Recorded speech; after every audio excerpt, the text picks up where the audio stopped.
خبر شامل کرتے ہیں بلوچستان کے شہر ضلع واشو کے سب تحصیل ناگ سے ہمارے گدروشیا پوائنٹ کے نمائندہ شیر جان ساسولی سے۔ سب تحصیل ناگ میں منشیات کے خلاف اتحادی مہم میں ملک ثنا میر ریکی نے ناگ کے نوجوانوں سے خطاب میں کہا، ہم اہلیان ناگ کو اس ناسور مرض کے خاتمے کے لیے اپنا اہم کردار ادا کرنا ہے۔ ناگ میں نشے کے عادی افراد کی تعداد دن بدن بڑھتی جا رہی ہے، جن کی وجہ سے علاقے کے لوگ پریشانیوں سے دوچار ہیں۔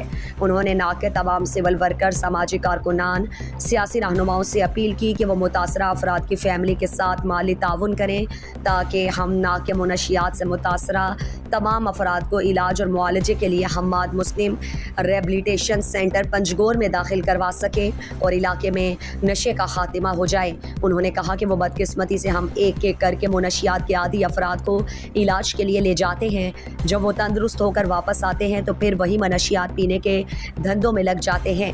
اس لیے ناگ میں منشیات کے عادی تمام نوجوانوں کو اجتماعی پنجگور ریفر کر رہے ہیں۔ انہوں نے انتظامیہ سے اپیل کی کہ منشیات کے اڈوں کا خاتمہ کریں اور ان کی روک تھام کریں تاکہ علاقہ منشیات جیسے ناسور سے پاک ہو۔ مزید دلچسپ معلومات اور خبروں سے آگاہ ہونے کے لیے Gedrosia point Facebook page, Instagram, Twitter کو فالو اور یوٹیوب چینل کو سبسکرائب کریں۔